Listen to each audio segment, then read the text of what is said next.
Why do you say that, Father? You aren't afraid, are you? No, but I respect some of the superstitions of others. Often they are founded in fact.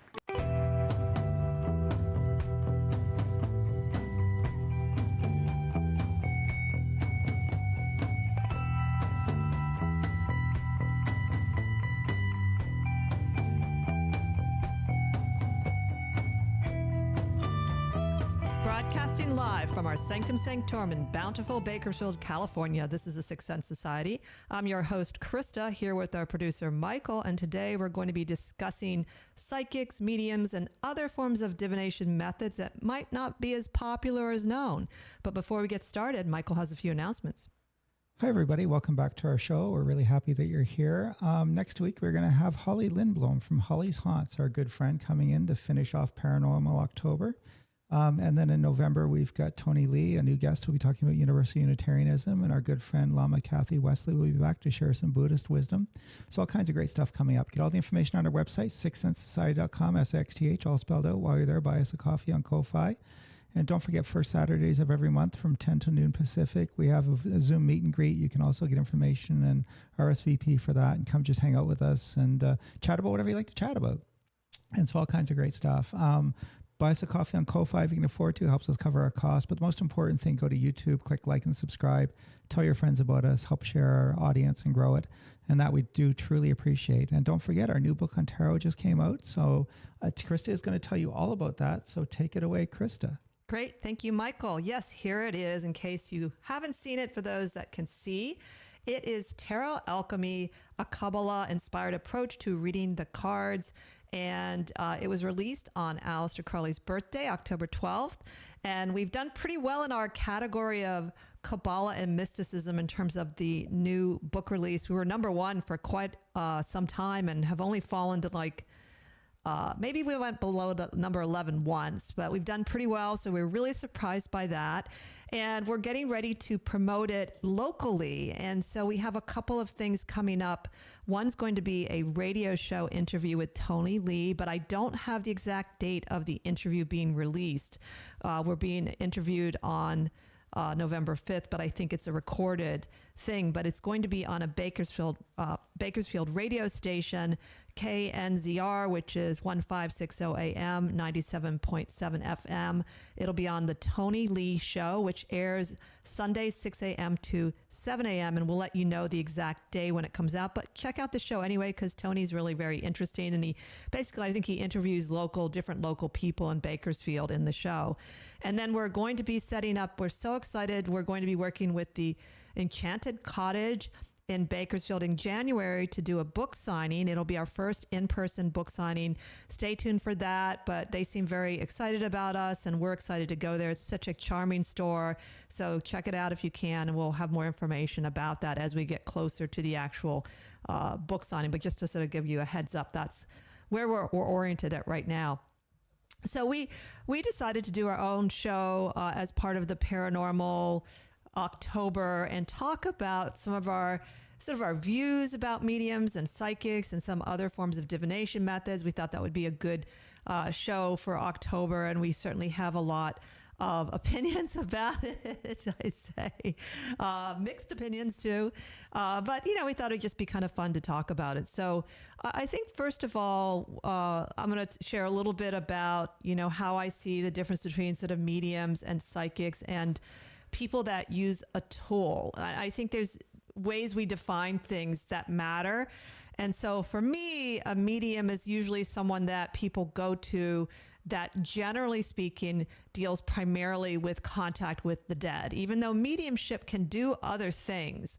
But it seems like if you were to say, hey, I want to go to a medium, most people do that in order to talk to someone they've lost who has died and they want to have some contact, or simply even have that experience. But my experience is most people are in pain that want to talk to a medium, and they want to connect with their loved ones. It's not generally just out of curiosity.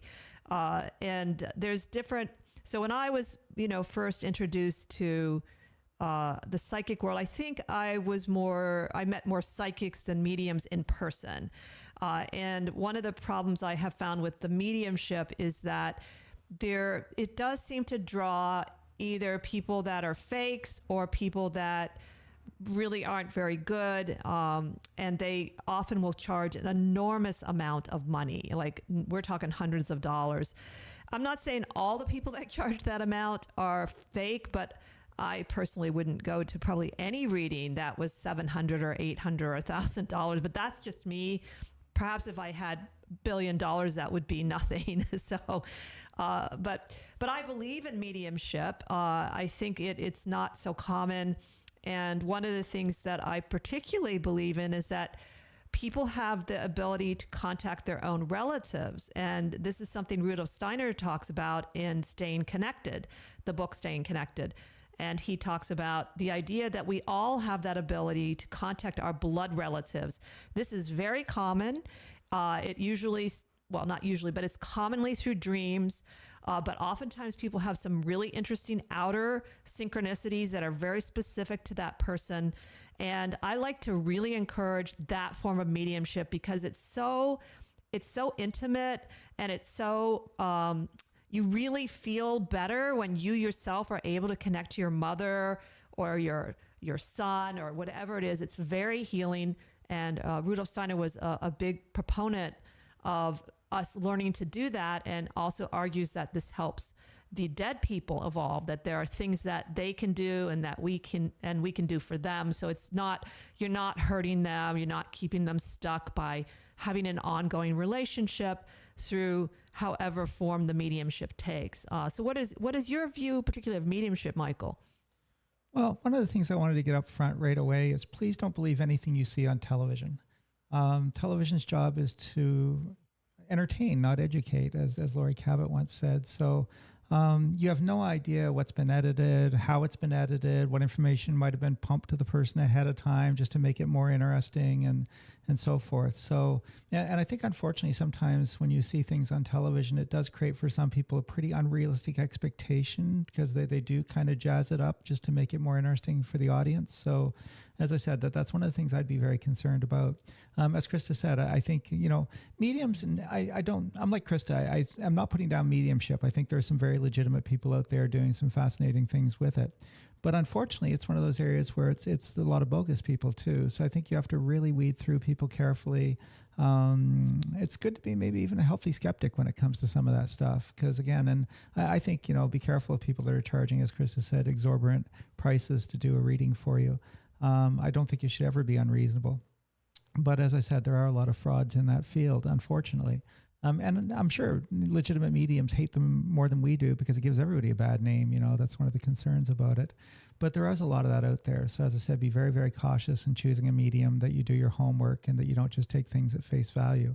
And the reason why I think there's so much fraud in that part of the psychic realm is the idea that there's nothing to really test or prove. If I talk to somebody about tarot, there's a certain body of knowledge. And even if we don't necessarily share the same views on certain things, I can tell they've studied. I can tell they know something. Same with astrology, same with numerology. But with psychic stuff, there's nothing to test. So again, that's why I think it attracts so much of that, because it's just so easy to get away with it. And then be careful with the cold reading stuff. You'll see a lot of that in the psychic world. And that includes tarot and everything else too, where people will sort of, talk to you and kind of find ways to kind of pump information out of you and then just feed it back to you as if it's somehow a big psychic hit that they're getting. And I've seen people that are very clever at that, where they're able to discern things from your conversation and then sort of tell you what you want to hear. So as I said, be very, very careful with the cold reading stuff. And I think if you're going to get into dealing with mediums and psychics and even tarot readers, everybody else, not a bad idea to do a little homework ahead of time so that you have a good understanding of what to look for, what to look out for. And I think that can be very helpful to staying safe and getting good, legitimate information from someone and good, legitimate work from someone. So I guess those are really my thoughts about mediumship in general. So I'm going to end there. I'll get off my soapbox for now. All excellent points. I completely agree with it. And particularly the point about the TV, that is really important because people really do believe things on the TV that they probably shouldn't. And the other thing about mediumship, and this is, one of the things is I have a very curious mind and I'm very open, but at the same time, I want to know the truth. And one of my theories about some mediums are they're picking things up telepathically, which is a skill. It's a psychic ability. So it can sometimes pick up a specific thing about your father. So I want to know personally, even within myself, I would like to know the difference. Here's an example of something that I think was real contact with the dead. It was in a book I was reading, I forget which one, and it was about this family, and I guess it was like a grandfather had died or something, and it was some sort of a distant relative kept feeling like, or having these encounters, I think maybe through the dream world, where the grandfather was trying to contact them, and they didn't believe it, but the grandfather had something very specific to tell them. And I guess there was something sort of buried in a wall that no one knew about. So eventually the person decided, well, what the heck, I'll just try and see anyway, because nobody else was responding, which is something I think does happen with spirits. If someone doesn't respond, they'll go to someone else. And sure enough, there was something there that no one had ever knew was there. And to me, that was a great example of having real contact where you learn something new that no one knew about before. So that's what I'm interested in. Because I don't know, is it telepathy? Is it mediumship? And again, there's psychic abilities. So, it doesn't mean they're not legitimate, but I think there is a confusion amongst that. And I find if people say very vague things, like particularly, I don't know, some of my relatives would never just say to me, even in death, they wouldn't say, I love you and miss you. They just weren't like that. So I would like them to make sure they sounded like they were, so that would be important for me. And then it's sort of going on to the difference in psychicism. Well, that's a huge topic, but having, the word psychic isn't used as much anymore for a variety of reasons. But when I was growing up, and that was like maybe from, the 60s and 70s and 80s, you would go to a psychic and they would read you. The ones I went to would often touch your hands, both hands very lightly, and then they would just tell you things. And some of them were quite good at just specific things that were going on in your life that could be even very mundane. I always found that not many, there was one woman who was a psychic that was pretty good at predicting. And so I began to think that maybe prediction requires more tools. And for instance, when I went to astrologers who claimed to not even be psychics, their predictions were more accurate and uncannily so. I would say for at least 2 astrologers I went to, and they didn't even consider themselves psychic. They were looking at something else. And so we've talked about that before, how prediction is a different skill. But the psychic sort of covers this large field, but I think it became out of vogue because people wanted to separate themselves from the neon psychics, as they call them, that often are trying to take thousands of dollars from you, thousands, and even if they have some ability, they are there to milk you. So both Michael and I have met people who have gone to these people, and one woman had lost $50,000. And by the way, she was not an idiot.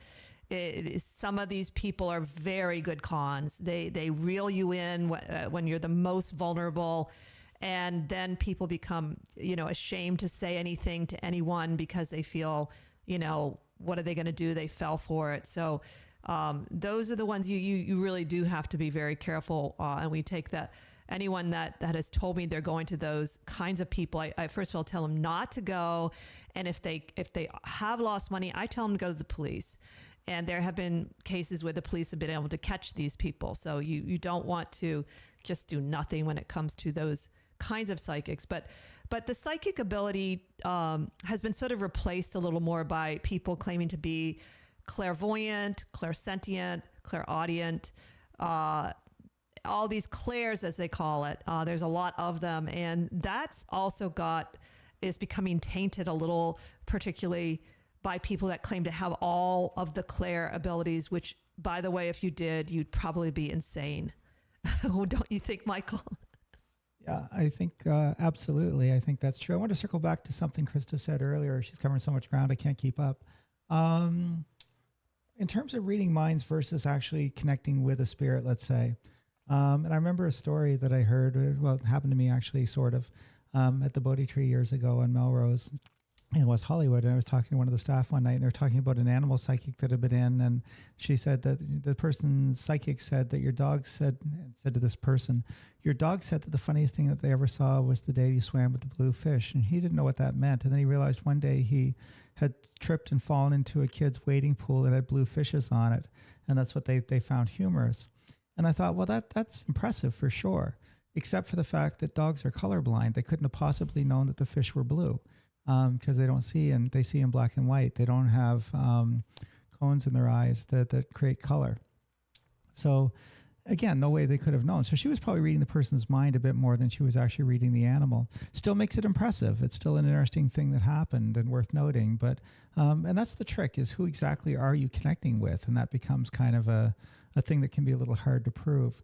And then absolutely. And the other thing I would say about any reader, psychic or tarot or anything else, and this is our own personal ethics, is we don't encourage people to get readings. We don't solicit. We don't contact people and say, I was thinking about you or anything like that. And I think if someone's trying to draw you in to get a reading, come here, I've got something to tell you.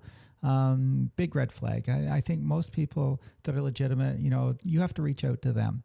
And I even tell my clients, I'm happy to hear from you if you call. I'll answer the phone, but I'm not going to call you because I'm afraid that if I reach out just to see how you're doing, that it might actually plant a suggestion that maybe you need to get a reading. And I think that whole thing should come from the desire of the person to connect, not from the reader. And so I think there has to be a purity to that. And I really strongly believe in that. And I also think that there's a timing for things. I've seen people get readings where, again, they were talked into it and they really didn't want to. And it's just a frustrating process for both people, the reader and the person getting the reading. And then they'll come back later and say, okay, I'm ready for my reading now. Night and day difference. There's just absolute clarity and it's super easy to do. And so I think that's another reason why I think you should always feel drawn to the reader, feel like it's the right time to get a reading. And I think you should be wary of any reader that's trying to force a reading on you or persuade you to get a reading or induce you in some way to get a reading. I think that for me is a huge ethical thing that I really believe is important. Yeah, absolutely.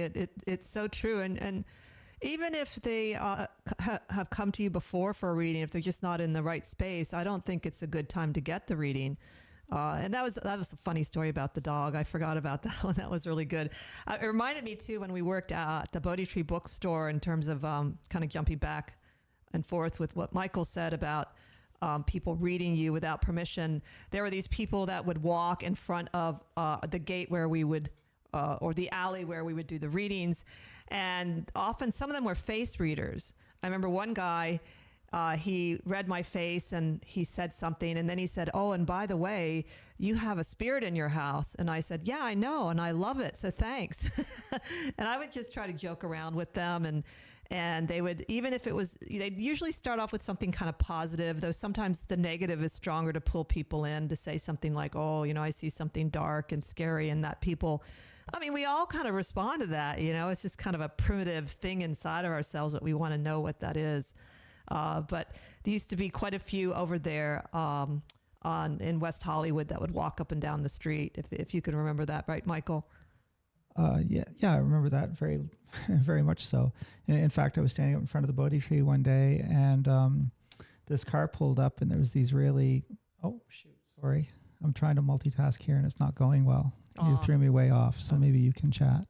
Oh, okay. So yeah, that it was a fun time there at the Bodhi Tree in terms of some of the sort of more devious readers that would sometimes try and steal clients that were sitting there waiting for readings. There was a couple that would go into the bookstore, and one was reading people's palms, which was really not a good thing because we had to have fortune-telling licenses there. So if she had been caught, we would have been shut down because we had been shut down before. None of us knew we needed fortune-telling licenses, which is a whole funny story too. So but we would catch them. We almost always caught them, which always was very satisfying. I'm back. Sorry about that. It's the danger of trying to run the show and manipulate cameras and chat and be the guest at the same time, is that information overload becomes a real thing. So wasn't expecting Krista to cut me quite that quickly. So yeah, I was saying that the Bodhi Tree, that I was there in front, and this car pulls up with these gypsy folk, and they were offering me money to give up my reading spot there so that she could take it over.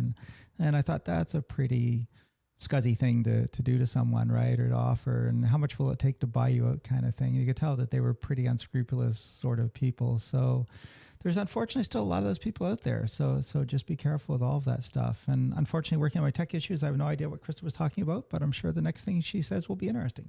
Oh, I was just talking about sort of psychics and about, what you had said about people reading you without permission, and how I'd had that experience with these people walking by, and how sometimes I kind of mess around with them and mess with their heads. And I got, into it kind of, and it was fun. I didn't look at it as something serious to be concerned about, but I know some people do. And so it's really good to have some good boundaries and just even keep walking if you feel like someone's trying to intrude on you psychically like that. I did want to go back and mention a little more about how I see that clairvoyance has sort of taken over the word of the day more. And for whatever reason, I'm not sure why people think intuition is a lesser ability than clairvoyance, because it really isn't. It's not quite as glamorous. So clairvoyance has a glamour to it. But about 3 years ago, I did 2 shows on Spell It Out, where I sort of dug in a little deeper on what clairvoyance is really about according to the metaphysical world. And it's really interesting what it's about.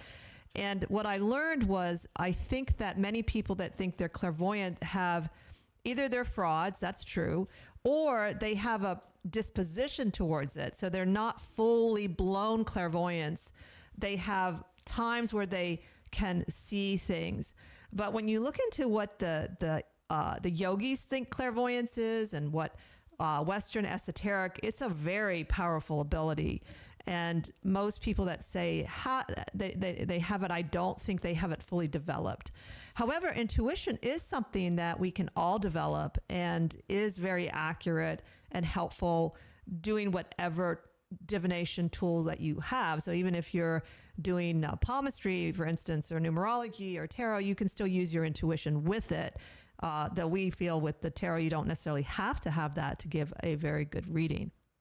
Yeah, and to come back, and we were talking a lot about mediums and the hours flying by, but one of the things that Krista and I had talked about, I'm going to kick it back to Krista, is different ways of connecting and getting information and so forth. And the one that we were kind of fascinated with in the past that we dabbled with was scrying. So can you talk a little bit about that?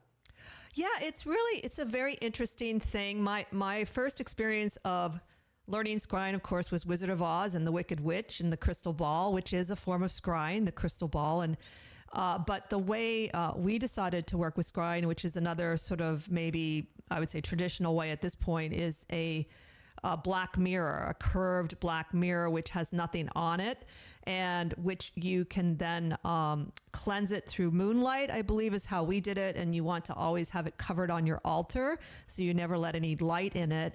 And then when you scry, which it's a form of gazing basically, there can be a little more to it if you want, but that is basically what you're doing. You gaze and you get into sort of a semi-trance, and a very adept scryer literally sees things in front of them on the mirror itself. I think people that are not quite as adept like me would have more of a sensation of it internally.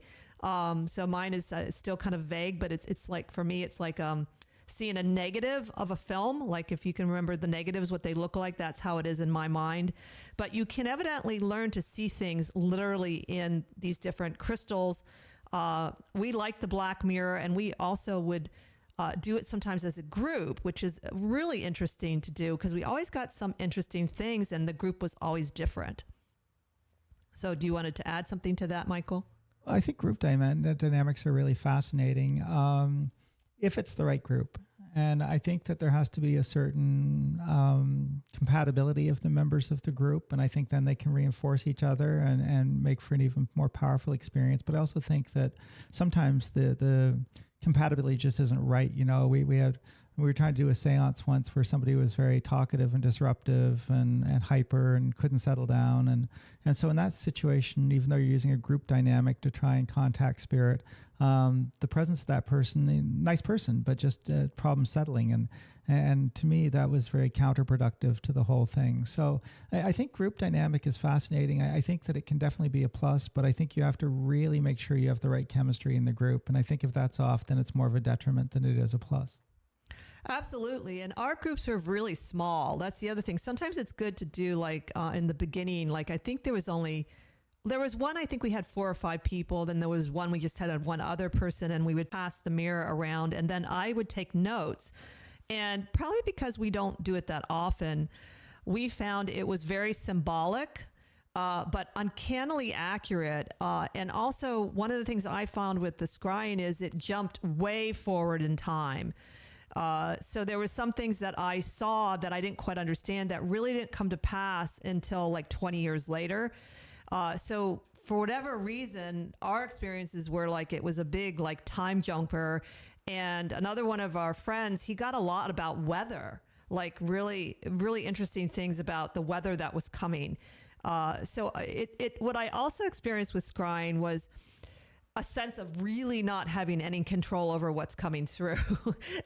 and so you probably would want to, and we did protective magic, but it seemed like it had this wild kind of undisciplined energy to it. And it's been used by some famous people. I'm pretty sure Nostradamus had a bowl, it might've been a bowl of ink under his, or water's used for scrying, I can't remember, under his bed. And he used that along with, of course, he knew astrology. And water, if you're traveling on a ferry or you're out at sea, if you gaze on water, sometimes that will put you into sort of a trance, and you can also use that as scrying. So kind of any kind of surface like that, that's what's kind of interesting about it. You can do it very formally or informally. Yeah, I think scrying is just amazing. And, so many of these things are amazing, really, when you study it. The whole idea of astral projection is amazing. Obviously the psychic stuff that we're talking about. Tarot, I mean, to this day, it's 26 years now of working with it, and many thousands and thousands and thousands of hours, yet I still find the whole process fascinating and how it connects. And Krista and I are very careful not to do cold readings for people. So I was doing a session the other day, and I just jumped in and started talking, and I didn't give the person a chance to get a word in edgewise, and she was quite impressed with that, especially since it related to a lot of what she was wanting to ask. So I think that that's a good way, again, of seeing that there's some legitimacy to it. And certainly over the years, Chris and I have seen enough things happen with it that there's no doubting that there's something there. Now, I do think that there's fallibility built into all these things too, especially when we're dealing with prediction. And we've talked about this maybe before. And so I've always wanted to know what can mess this up, what are its limitations. And the ones that I found in particular is that it can't take into account mistake. It can take into account lie, but not mistake. If I say something and I'm mistaken, I think I'm being true when I'm saying it. So all those little things like guilt or I gotcha energies or whatever it might be, the little gloating energies you get when a person lies are just not there because I don't have any awareness of that. I think I'm telling you the truth. And if you were to put me on a polygraph, I would pass with flying colors because I'm just simply mistaken. I'm not lying. And so I think that can be one of the limitations with readings, especially when you're dealing with people that are still very much alive. And the other one I think that I've found over the years is if you're dealing with somebody and it sort of falls into the same category that has some form of mental illness. So if a person thinks they're the King of England because they're mentally ill, it doesn't matter if they don't. They'll still look like they're the King of England in the reading. Or Krista did a reading once for someone who was a hypochondriac, and the cards would look sick even though we knew that they weren't, just because, again, there's that mental illness. So things like that, I think, really become a big part of the process. And I think it's fascinating to study, what is it good at? What's legitimate? What can be its limitations? And that's all part of, I think, that scientific approach of wanting to understand this. There's something to it. There's something valuable in it. There's something about it that's fascinating and that really works. And I've seen things that I can't explain with it that just defy probability that have happened with it. So I know that there's some legitimacy to it. For sure, I would do something else for a living if I felt otherwise. But there are definitely some limitations to it. And I think any good reader wants to know those things. They want to know what are its strengths and weaknesses, what it can do well, what it can't do well, and be honest about that when you're talking to them also. Yes, it's really true. And I think the one thing that doing a lot of readings does, it teaches you more about what's a theory and what's really going to happen. So sometimes I'll tell people, well, in my experience, when these particular energies are around, these are the kinds of things that happen. And, even though it might be sort of playing against some of the readings. So sometimes I would say that experience helps you to look at some of these more the weak areas. I agree with Michael, though, that it is good to know the limitations and to realize that nothing and no one, I'm going to emphasize the no one, is ever 100%, because some people think they are 100% right. It's a little frightening. Yeah, for sure. Krista's got a good habit now of cutting to me every time I'm trying to run credits and scroll and stuff. So, well, I can take it back if you like. That's cool. Nothing is going to be 100%. That's just not realistic. And I think, again, if a person's talking to me at the beginning and they're not being realistic, why would I get a reading from them if they're not going to be truthful with me right from the very beginning? So I think have a good sense of what it is, and that doesn't make it any less valuable. Still a very valuable thing. Anything that gives me new insight, that lets me look at something in a slightly different way, is to me just still a very valuable thing. So I'm not putting down the process, but I think you can tell when a person's exaggerating. And if they're going to be exaggerating, why would I get a reading from them at the end? And there are some personalities I find once I get to know them, and they are also reflected in the cards, that do sometimes sabotage things a little bit. It's not that often that I'll see that but it's because I've read for them for a while, and I'll see these certain cards and say, I think they're kind of doing something to sabotage things a little bit. So that again is from reading like the same person for a while. So I would like to sort of talk a little bit about some of the other forms of divination systems that I'm either curious about or I've actually used before. One, I don't know if people know this name as much. It's called retrocognition. And I came across it in the holographic universe. Unfortunately, I can't remember the name of the psychic that has this ability, but he was really unusual, and they were working with archaeological artifacts. And it's the ability to literally see the past like as a movie, like you see the whole thing evidently. And he was so good at it, he could see where these pieces had come from, and often it was validated by the archaeologist. It's kind of a well-known, but he's not well-known in the public, but I think he was well-known in sort of that area. I don't think he's alive anymore, but I love that name, that retrocognition. I don't see too many people claiming that one, so it's safe. And then I also am impressed with psychometry, how we had a friend that would take someone's ring and hold it and tell you specific things about the person that they didn't know anything about, and that idea of objects holding energy, and how some people's hands are, or sometimes they'll put it to their third eye. That's another way they'll do it. That has also impressed me, and you don't meet too many people that either are interested in it or actually do it. So it's a little more unusual, but I think a very interesting and quite useful tool. Yeah, I had a friend of mine who's passed now, sadly, that did psychometry, is it, with the objects? Yes. And I had this really cool ring that I thought, well, this would be a fun test for her. So I handed it to her, and what can you tell me about this ring? It's a very massive silver poison ring. And she's holding it, and she's doing her thing. And she says, well, I think this belonged to somebody who was elderly, because I'm seeing the white hair, the gray hair. And then she kept saying, my ears are kind of bothering me, and so something about the hearing and the ears. So she thought it was an old man that had gone somewhat deaf. And she was right and wrong at the same time. So, because I was kind of chuckling on the inside, the ring had been owned by Billy Idol, the punk rock singer. And of course, he has his hair bleached white. So that's where she was getting the white hair from. And of course, everybody who was into rock and roll in those days is half deaf with tinnitus and stuff from standing in front of all those loudspeakers. So that made sense with the ear thing too. So I think she was picking it up and being completely accurate, but she was misinterpreting it because of her frame of reference, which brings me to another point too, is that when we do interpretation of what we see, it's always based on your frame of reference. So for me, I see a certain thing, and I'm going to interpret that based on my knowledge of possibilities and how I would see this. But much in this case, what would have looked like an old man with hard of hearing made sense in this case with the punk rocker who was part deaf from standing in front of Marshall Stacks, his whole career.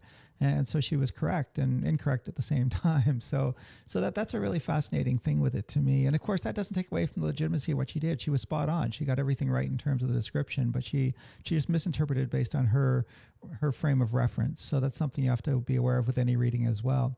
And personally, the methods I like the best for any reading are things that are very spontaneous in the moment. So tarot, I Ching, casting bones, and all that kind of stuff. I like something about that spontaneity, that ability to be spontaneous, to be synchronicity in the moment kind of stuff.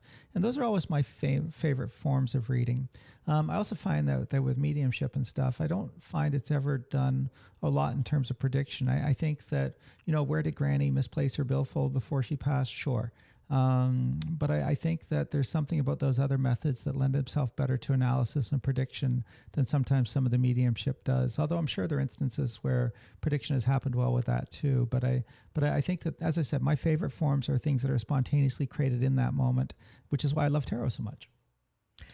Yeah, I really like that whole spontaneous kind of thing. And that, I'm just going to say, that was Katja, our friend Katja. Give a shout out to her since we're close to, October 31st, remembering our friends that had passed. And she was the one I met who did the psychometry, and she was very talented at it.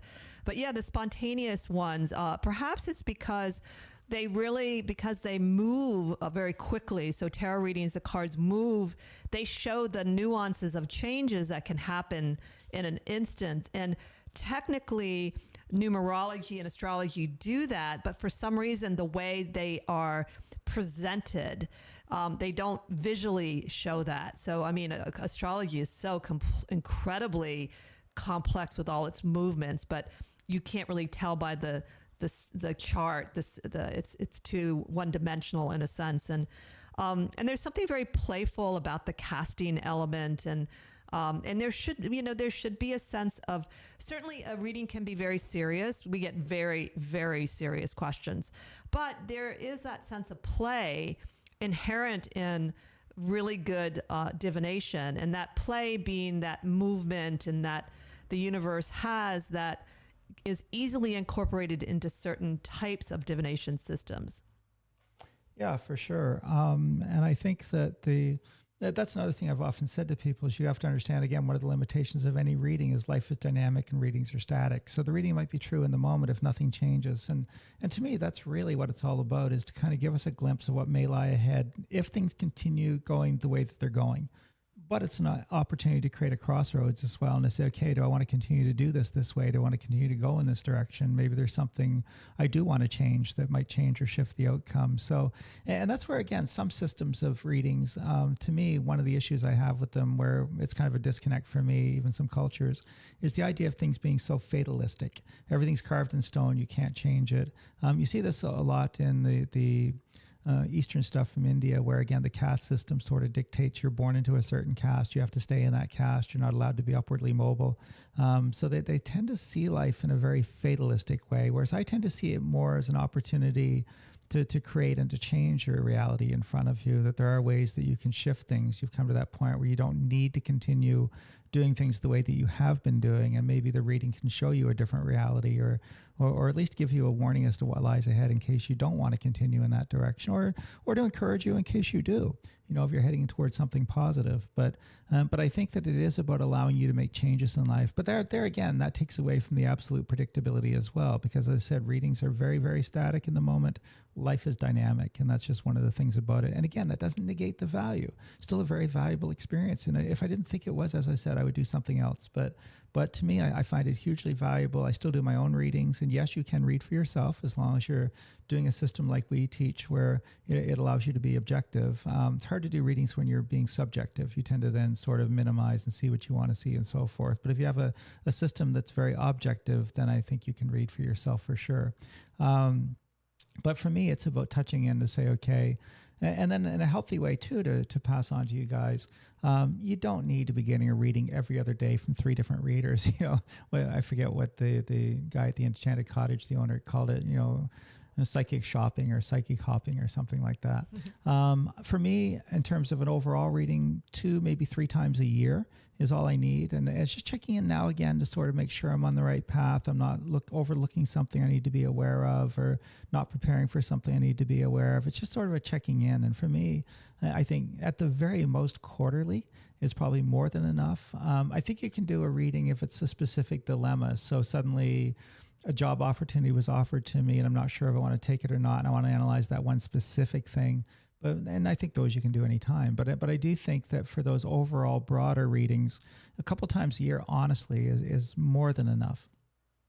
Yeah, I agree with Michael largely about the amount of readings. I would say that I agree with him too, that if it's something very specific, or I definitely function as a kind of counselor coach for people. And as long as I feel they're not dependent on me, I will let them come more frequently.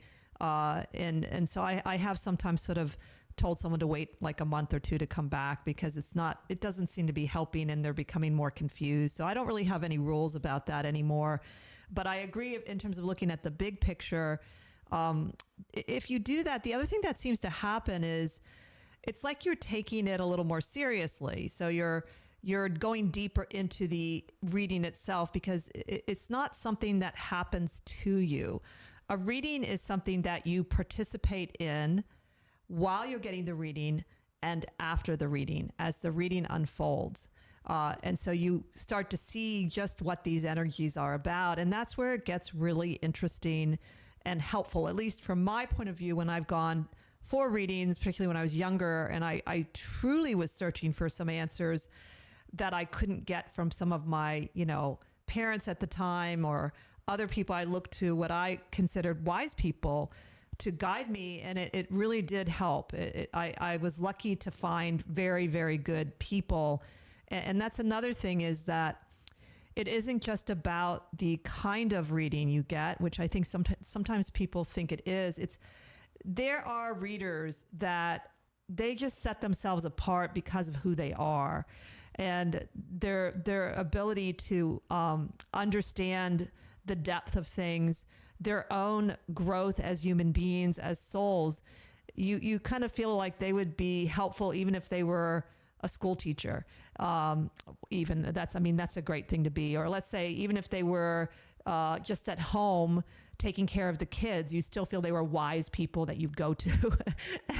and so, it's something that isn't talked a lot about too, that some people, it's not, and I don't like the word gifted, because most of these people that I have met have done a lot of readings, and they've worked on themselves, and they thought about life, and sure, maybe they had an ability from the beginning, but they developed it. And I think the hard work that goes into developing oneself as a reader should not be downplayed. So let me ask Krista a question. So is there a kind of reading that you would like to get from someone that you have never had the opportunity to get, that, on your bucket list, that if there was a cool experience that you wanted to get, what would it be? Ooh, that's a really good one. I'm trying to think. I used to want to get certain kinds of astrology, like specific, someone that's adept in this particular asteroid, but I think now I can't think of anything off the top of my head that I would really like. I do like people that do sometimes strange things that you come across, like on the boardwalk we used to, or maybe things that you don't know a lot about that aren't as common. So, because this isn't really strange, but I remember when we came across this. He was a traveling kind of gypsy, I would say more like a wanderer, not a gypsy, but wandering the world, an older man. And he did Mayan astrology. And I think he did it in his own style. And I remember coming across him and having a really good hit about him. And so we all got readings, and I found it really interesting and different. Like, he gave me this completely different perspective on myself that I thought was really accurate, actually.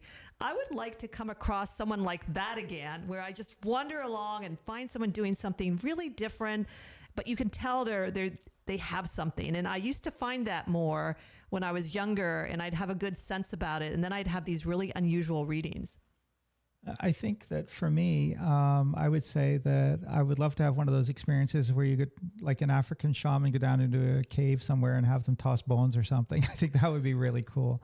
And you don't really find that. I mean, I've had tea leaf readings that have been really interesting, and of course, astrology and tarot and palmistry and stuff like that. But I think like a sort of one of those ancient sort of tribal readings would be very, very cool.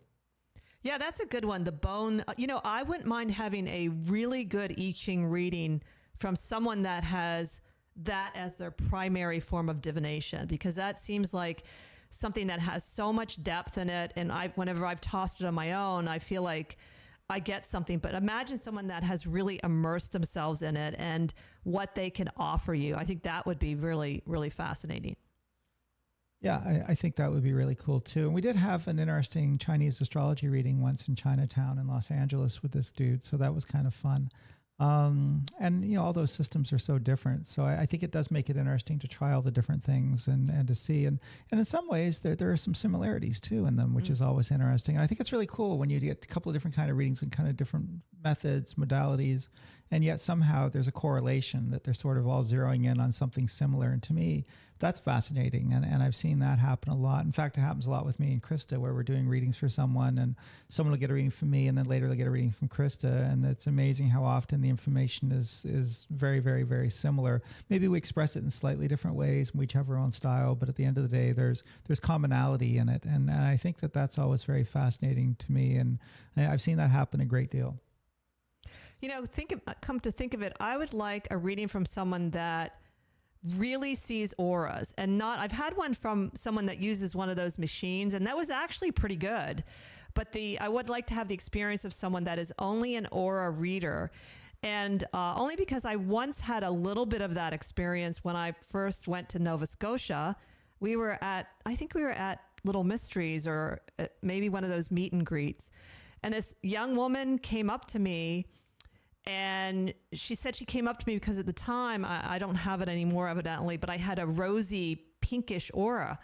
And she said she had always been able to see the auras and it had helped her most of her life to avoid certain people. She didn't become a reader.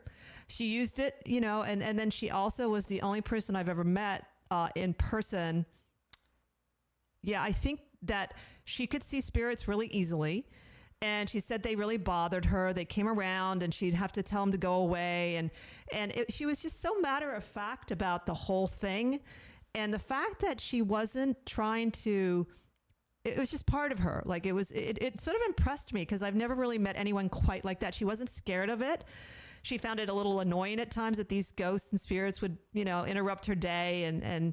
But I love that she could see people's auras, and she said she just always could see an aura, and that was just a natural thing. And I would like to meet someone that does that and does a reading on me. Yeah, and we've talked about this on previous shows before too, is that what is it that hurts a reading or hurts a reader? And to me, the biggest one is inhibition. I'm concerned about someone might think I'm silly or foolish, so I self-edit too much.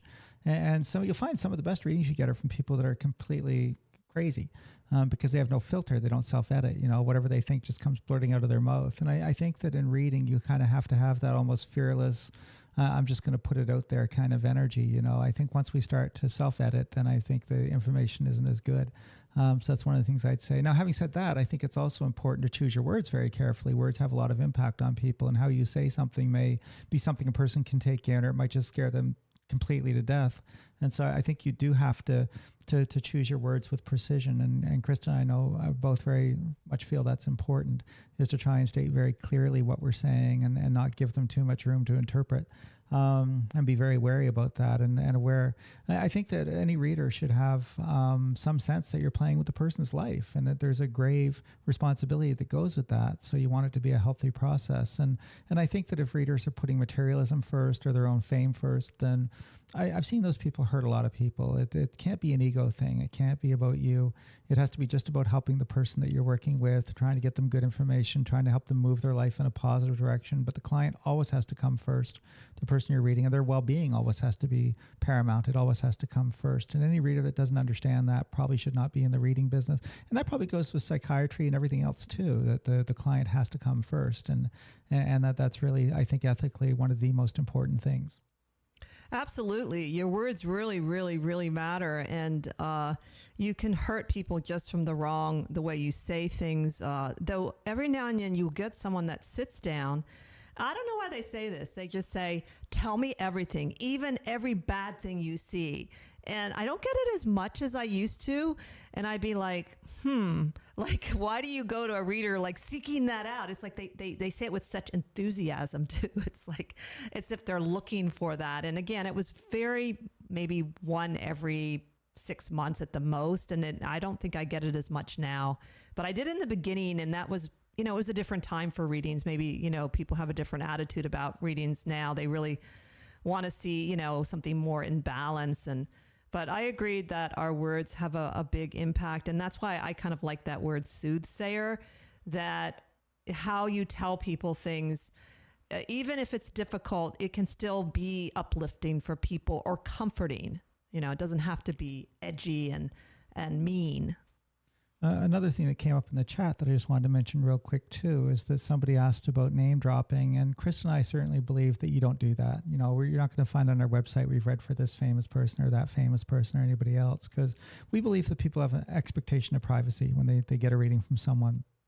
And we don't even like to talk about who our clients over the years have been. So we don't put it out there because we feel that that's unethical to do so. And we also, of course, very much hold sacred the idea that whatever's discussed in the reading is absolutely to remain in confidence. So we're not going to discuss with anyone. If someone's husband calls me up angrily and says, what did you tell my wife in the reading? It's like, well, you have to ask your wife. I can't divulge. Confidentiality, just like it's a therapist or a minister or anything else, I think has to be respected. And there has to be that safe zone for the person to get a reading where they know that their privacy will be respected, that the information is theirs alone to do with as they please. And I think that that's just absolutely ethically a boundary you just shouldn't cross ever.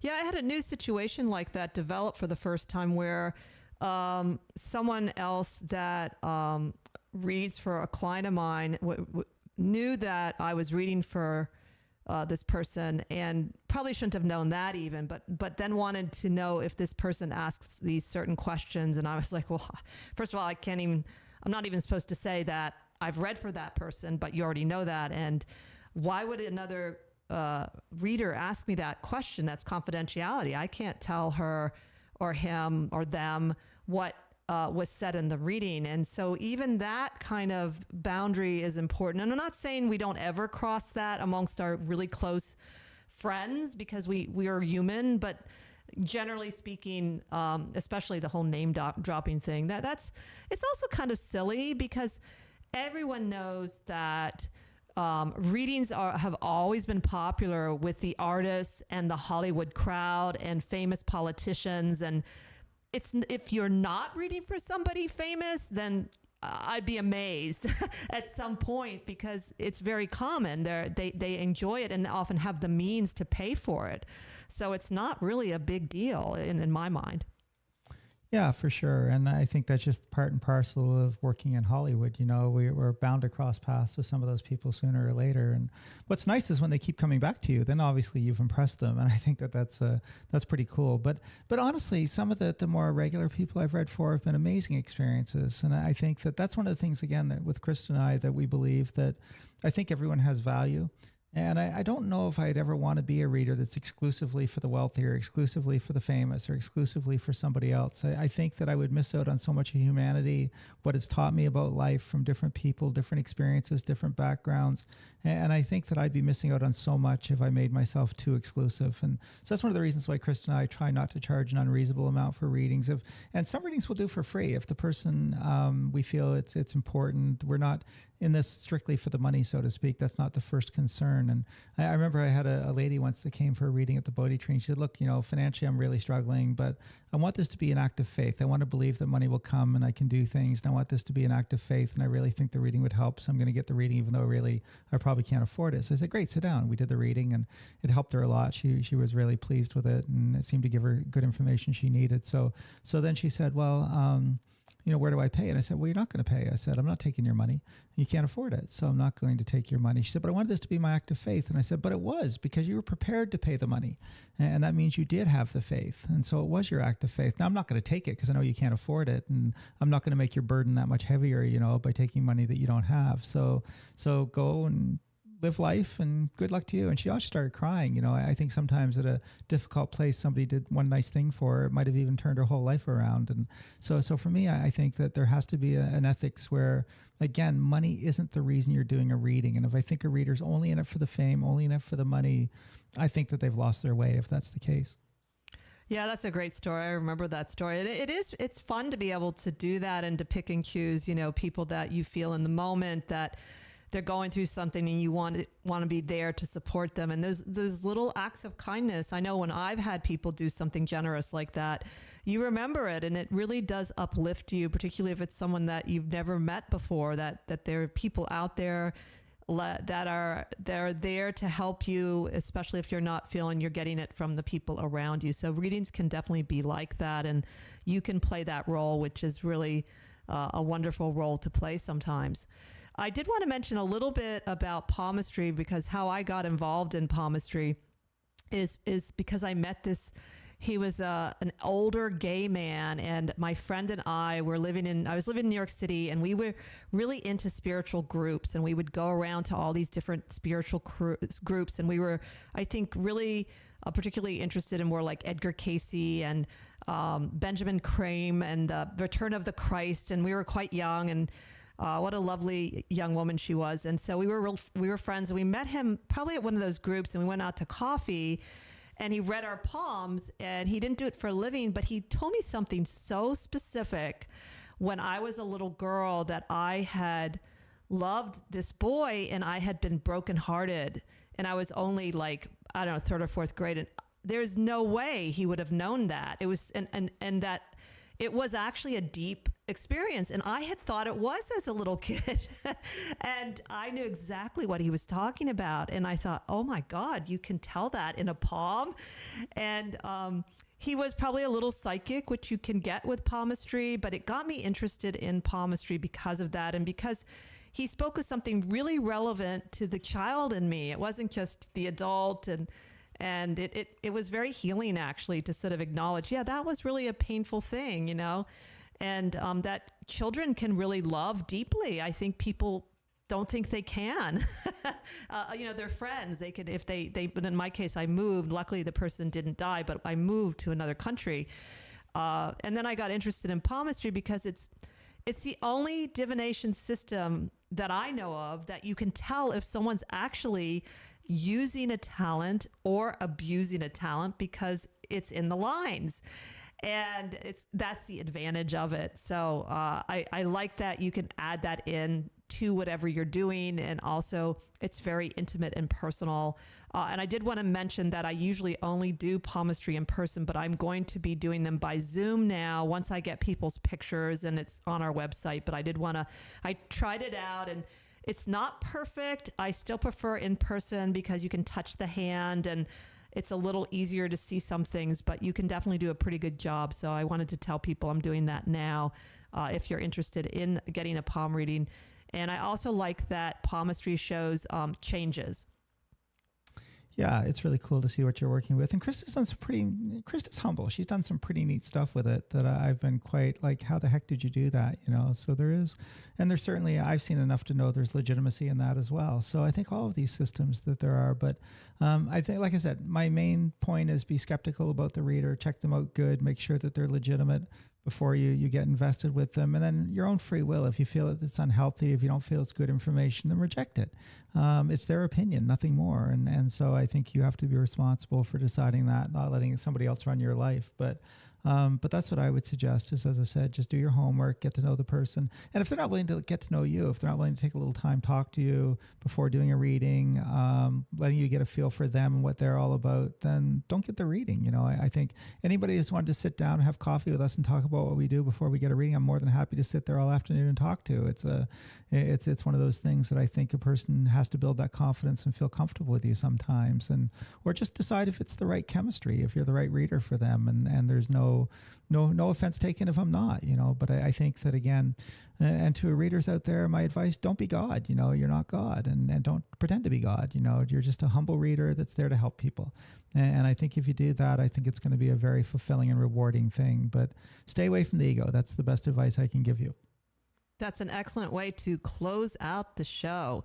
One last announcement. I'm going to be doing my retrograde Mars in Leo starting in November. You'll see it on the website, and I'll talk about it and spell it out. But thank you all for tuning in. We're sorry we started a couple minutes late, but it was a tech issue. And that's just how it is in Bakersfield, we have found. So please bear with us as Bakersfield gets better. Service, we hope someday. But anyway, thank you all for joining us. Join us next time as we continue to explore the esoteric and the obscure together, and have a great magical week. We're getting close to Halloween.